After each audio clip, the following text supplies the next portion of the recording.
गरुडगमन तव चरणकमलमिह मनसि लसतु मम नित्यम् गरुडगमन तव चरणकमलमिह मनसि இப்போ பருப்பு பொடி பண்ணுறதுக்கு என்னெல்லாம் இன்க்ரீடியன்ஸ் எடுத்து வச்சுருக்கேன்னா துவரம் பருப்பு இந்த கப்பால் 1 கப்பு துவரம் பருப்புன்னா அதுக்கு அதே கப்பால் அரை பங்கு பொட்டுக்கடலை இதுதான் அளவு.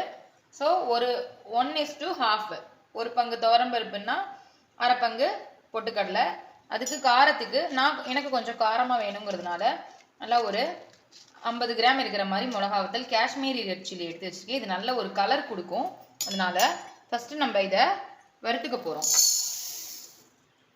1 பங்கு துவரம் பருப்பு எடுத்து வச்சுருக்கோம் இல்லையா, இது நல்லா கோல்டன் ப்ரௌன் ஆகிற அளவுக்கு ரோஸ்ட் பண்ணிக்க போகிறோம். ஸோ சில பேர் வந்து இது பயத்தம்பருப்பு கூட யூஸ் பண்ணி பண்ணுவா. பட் நான் வந்து துவரம் பருப்பில் தான் பண்ணுவேன். இது என்னோட ஸ்டைல். ட்ரெடிஷ்னல் பருப்பு பொடி அப்படின்னா இது வந்து துவரம் பருப்பில் பண்ணுறது தான். ஸோ இது நல்லா ஒரு கோல்டன் ப்ரௌன் ஆகிற அளவுக்கு நம்ம வறுத்துக்க போகிறோம்.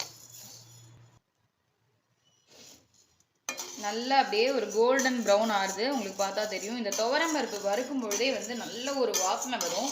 நம்ம மித்த பருப்பெல்லாம் வறுக்கிறத விட இந்த துவரம் பருப்புக்கு ஒரு தனி வாசனை உண்டு. அதுதான் அந்த பருப்பு பொடிக்கு நல்ல ஒரு ஸ்மெல்லை என்ஹான்ஸ் பண்ணி கொடுக்கும்.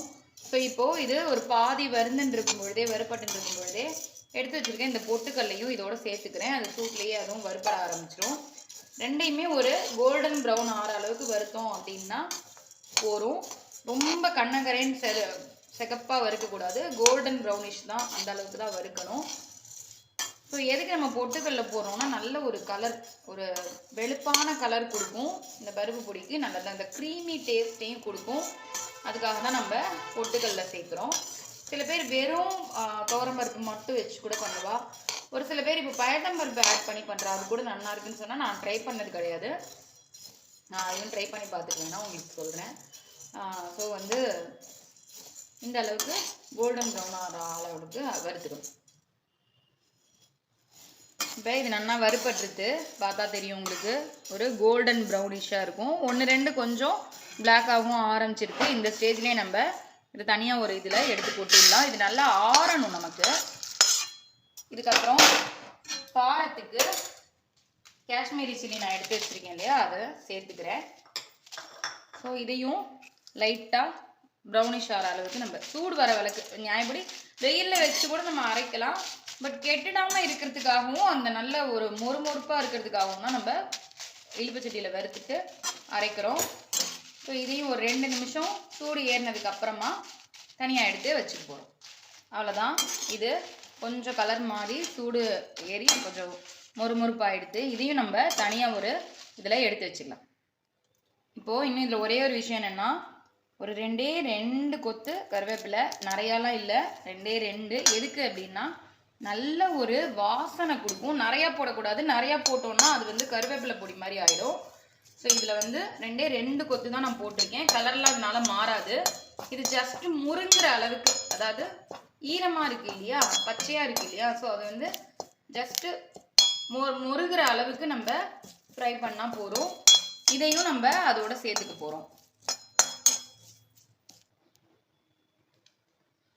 அவ்வளோதான். இது பாருங்க, எடுத்தோம் அப்படின்னா இப்படி முருங்குற அளவு இருக்கணும். அவ்வளோதான். இப்போ நான் அடுப்பை ஆஃப் பண்ணிடுறேன். இப்போது இதில் பெருங்காயம், நான் வந்து பெருங்காய பொடி தான் யூஸ் பண்ணுறேன். உங்ககிட்ட கட்டி பெருங்காயம் இருக்குன்னா நீங்கள் கட்டி பெருங்காயம் யூஸ் பண்ணிக்கலாம், அதுவும் நல்லா வாசனையாக இருக்கும். பெருங்காய பொடி நம்ம இதோட சேர்த்து போட்டு அரைக்க போகிறோம். அதுக்கப்புறம் இதுக்கு தேவையான அளவு கல் உப்பு, இந்த பாருங்க கல் உப்பு நான் இதில் சேர்த்துக்கிறேன். அவ்வளோதான்.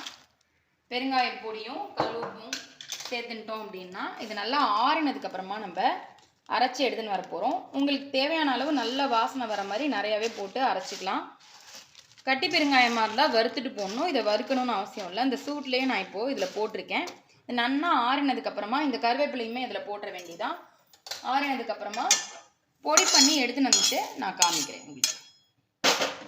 இப்போ எல்லாமே சூப்பராக வறுத்து எடுத்தாச்சு. ஆறினதுக்கப்புறமா பொடி பண்ணி எடுத்துன்னு வந்து காமிப்பேன். இதை சூப்பராக பொடி பண்ணி வந்தாச்சு. பாருங்கள் இதோட கலர் எப்படி இருக்குன்னு, ரொம்பவே சூப்பராக இருக்குது. இப்போது நான் சாதத்தில் பிசைஞ்சு காமிக்கிறேன். சுட சுட நல்லா உதிரியாக சாதம் ஆவி பறக்கிறது பாருங்க.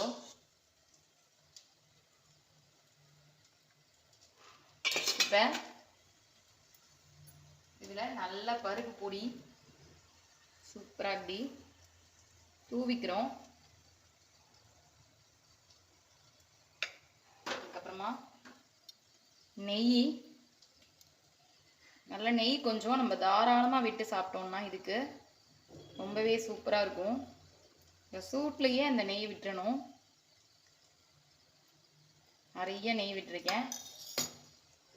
இப்போ இதை பிசைஞ்சு சாப்பிட்டோம் அப்படின்னா ரொம்பவே சூப்பராக இருக்கும். ஸோ எல்லாருமே இந்த பருப்பு பொடி சாதம் வந்து பாருங்க, ட்ரை பண்ணி பாருங்க. ரொம்பவே டேஸ்டி, ஈஸி, ஹெல்த்தியான ரெசிபி. நமக்கு இன்னைக்கு சமைக்க முடியல, ஏதோ உடம்பு முடியல அப்படின்னா ஒரு சூடாக சாதம் மட்டும் வச்சு இந்த பருப்பு பொடி போட்டு பிசைஞ்சு சாப்பிட்டோம் அப்படின்னா அல்டிமேட்டாக இருக்கும். ரொம்ப ஹெல்த்தி, உடம்புக்கு நிறைய ப்ரோட்டீன் கண்டென்ட் இருக்குது. நெய்யும் விட்டு சாப்பிடும் பொழுது ரொம்பவே உடம்புக்கு நல்லது. ஸோ எல்லாரும் மறக்காமல் நான் சொன்ன இந்த மெஷர்மெண்ட்டில் ட்ரை பண்ணி பார்த்துட்டு எப்படின்னு எனக்கு கமெண்ட் பண்ணுங்க. திரும்ப ஒரு சூப்பரான ரெசிபியில் மீட் பண்ணுறேன். தேங்க்யூ. ராம் ராம்.